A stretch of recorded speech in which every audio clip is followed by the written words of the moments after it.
Adjust பண்ணிக்கலாம் நேரம் முடியும்.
வேண்டும். பிரம்ம சத்திரிய வைத்திய சுத்தியார் என்று சொல்லக்கூடிய 4 வண்ணத்தார்களும் அமர்ந்திருக்கக்கூடிய லட்சுமி ஆட்சி முறைய மகா சபையில் நான் தர்பாராகி வந்தாரே. ஆமா சுவாமி. நாமதேயம் அடியாருக்கு தெரிந்தாலும் சுவாமி சபையோருக்கு தன்னந்தெளிவாக இருக்க வேண்டும். தெரிவிக்கின்றேன். ஆகட்டும் சுவாமி. பாண்டு மகாராஜனுக்கும் பாண்டு மகாராஜனுக்கும் குந்தமாத்ரா தேவிக்கும் 5 ராஜாக்கள் பிறந்தோம். 5 ராஜாக்கள் பிறந்தீர்கள். 5 ராஜாக்களில் நடு பிறந்தவராகிய அர்ஜுன மகாராஜன் என்பது என் நாமதேயம். எதற்காக அர்ஜுன மகாராஜன் சொல்றீங்க?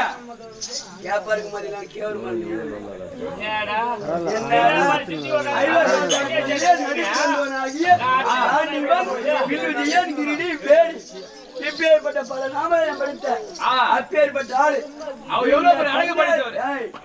இந்த அர்ஜுனாக இருந்த உருவத்தை மாற்றி ஒரு சன்னியாசியா உத்தராசி போட்டு தோல் போகும் கைதில் மாட்டு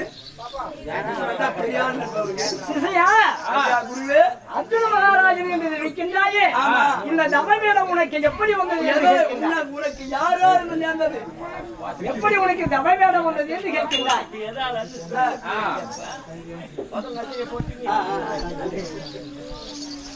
தெரிவிக்கின்றேன். எவ்வளவுலாய திருவள்ளுவர்களுக்கும் பாண்டவர்களாய 5 ராஜாக்களுக்கும் பகை ஏற்பட்டு எப்படியாக பாண்டவரை கொள்ள வேண்டும், இந்த நாட்டை நாமே ஆள வேண்டும் என்று எத்தனை சூழ்ச்சியை செய்து பாண்டவர்கள் மாதவியை என் மாமனாகிய கவிதையை வைத்து ஆலோசனை செய்து என் மகனாகிய லட்சுமணனுக்கு பூணூர் கல்யாணம் என்று 5 ராஜாக்களை விருந்துக்கு அழைத்து அப்படி விருந்து கலைத்த பாண்டவருக்கு விருந்தளிக்காமல் பொழுதுபோக்காகவே பாசையாவை வென்று என் அண்ணாவாகிய திருமலை அழைத்து சூழ் பகடையாடி நாடு நகரம் பண்டு பண்டாரம் உப்பு சட்டி அண்ணா கைது வரவோடு முதலாகும் பாவிடத்திலே வடிவெடுத்து விட்டு தம்பிமா நால்வரையும் தேவி பாண்டாளையும் விளையாட்டாக வைத்து விட்டு செய்வது அறியாமல் 5 ராஜாக்கள் திரித்து நிற்கின்ற போது பாதகனாகிய உச்சோமனை விட்டு தேவியாக பாஞ்சாலையை கொண்டு வந்து சபையில் 60ஆம் படி மேல் நிறுத்தி ஒரு பெண் என்று பாராமல் தலைமுறையாக விண்ணப்பங்கள் செய்தார். பின்பு பாவியாகிய துரியோதனன் சபையில் இடமிருந்து கேளிக்கல் பாண்டவர்களே பணிவென்றோடும் போராண்ட அஜாதம் தலைவர்களாக இருந்து காலம் கழித்து வாழ்ந்து வந்து என்னை பாகம் கேட்டால் உங்களுக்கு நாடு 5 ராஜாவுக்கு ஜெகத்ரீதியாக பெறுவேன்.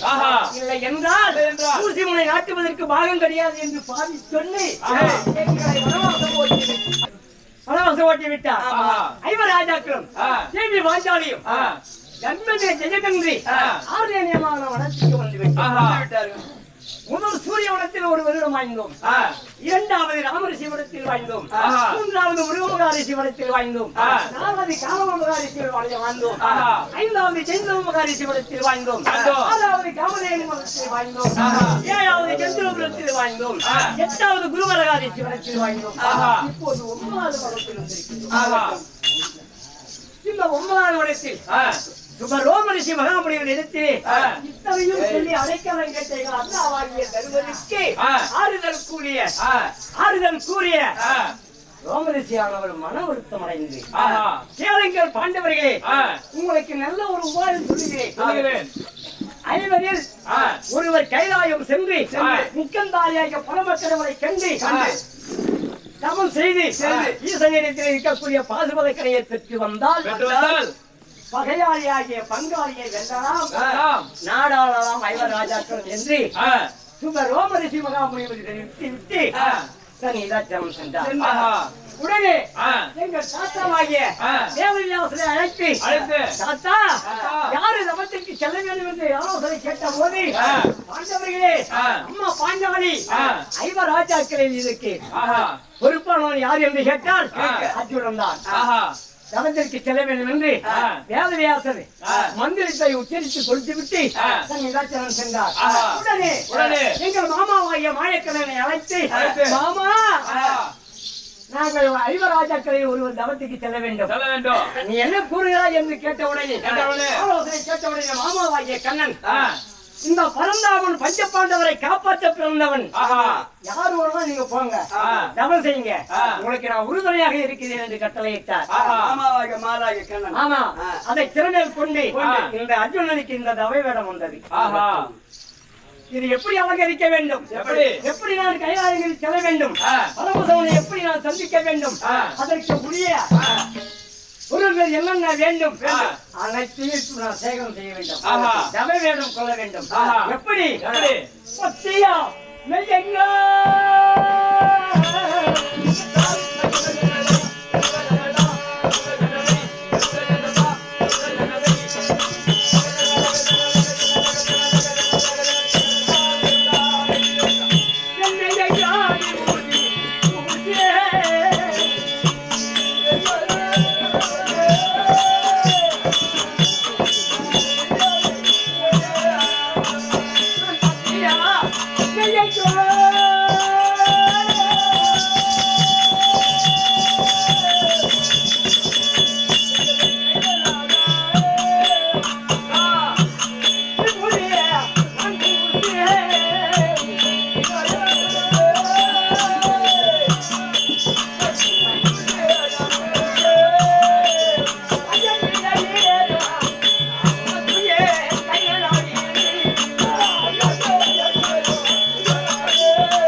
ஏறக்கூடிய வாகனம் இருக்கிறது. ஐயன் ஏறி கைலாயங்களில் செல்ல வேண்டும். அப்பேற்பட்ட கைலாயங்களின் வாசனை நான் பார்க்க வேண்டும். அதற்கு எப்படி போக வேண்டும் என்றால் பக்தியோடு பக்தியாக வேதவியாசர் சொன்ன மந்திரமும் கால வயதில் கொடுத்த விபூதியும் மேனியெல்லாம் தரித்து நான் எப்படி சொல்ல வேண்டும் தெரியுமா? எனக்கு நீண்ட சடை இங்கே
அவரை இத்தனை காலம்தான் தவம் செய்தார் என்பது சொல்ல இயலாது.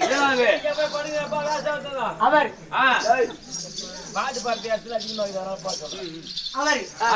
கைலாயங்களில் கம்பா நதிகளில் தவம் செய்து கொண்டிருக்கின்றார். அன்னவரை தாண்டி முன்னதாக போய் நான் தவம் செய்ய வேண்டும். அதற்கு எப்படி போக வேண்டும்? எப்படி சாமி? சிசையா, என் உலக வாழ்க்கையை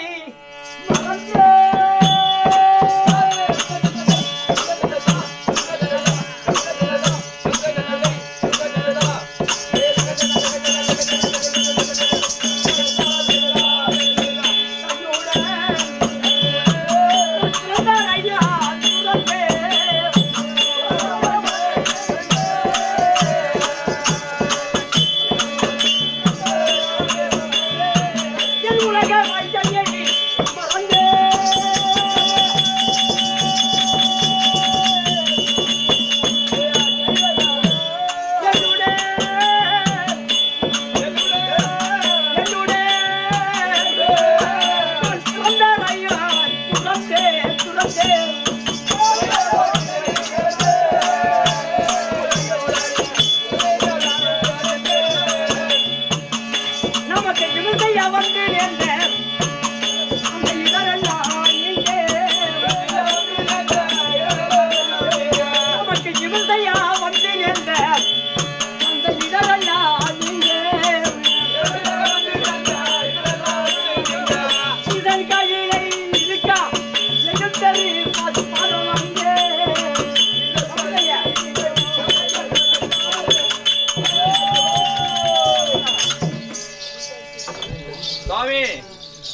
எனக்கு என்னென்ன இம்சைகள் வந்தது, ஆஹா, என்னென்ன தொந்தரவு வந்தது, துன்பங்கள் வந்தது, அனைத்தும் ஒழிந்து போக ஆஹா, இன்றோடு ஆ, ஒய்யட்டும் ஒய்யட்டும் என்று ஆ, நான் எங்கே செல்கின்றேன்? ஆஹா, என் கூட பிறந்தவர்களை துறந்தேன். துறந்து உலக வாழ்க்கையை வெறுத்து வெறுத்து மனைவி மக்கள் சொத்து சுகம் இந்த புது எல்லாத்தையும் மறந்து ஆஹா, சிவனை பார்ப்பதற்காக ஆ, ஒரே உறுதியோடு உறுதியோடு எப்படி எப்படி அங்கமல்லா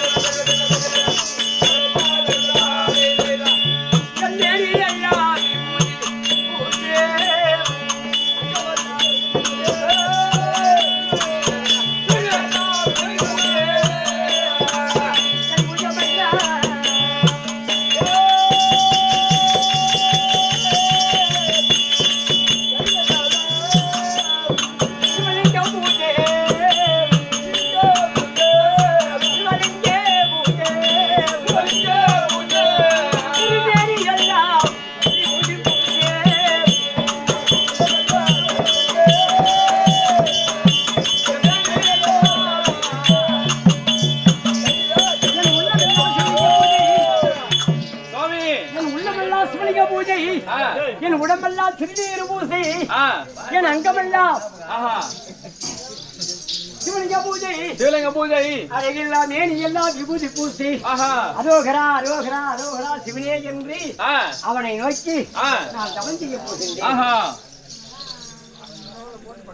இப்போது என் மேனியிலே உருவத்தில் அழகிருந்த மேனியில் அர்ஜுனன் இருந்து யாருக்கும் தெரியாமல் சன்னியாசிவேஷம் கொண்டு விட்டேன். யார் அருளால்?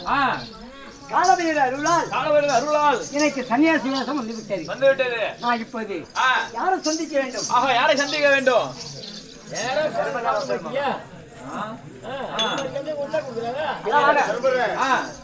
நான் சென்று என் அண்ணன் தம்பி மார்களையும் என் தேவி பாஞ்சாலியும் பார்த்து ஆசை பெற்று அப்புறம் தான் நான் தவத்துக்கு செல்ல வேண்டும்.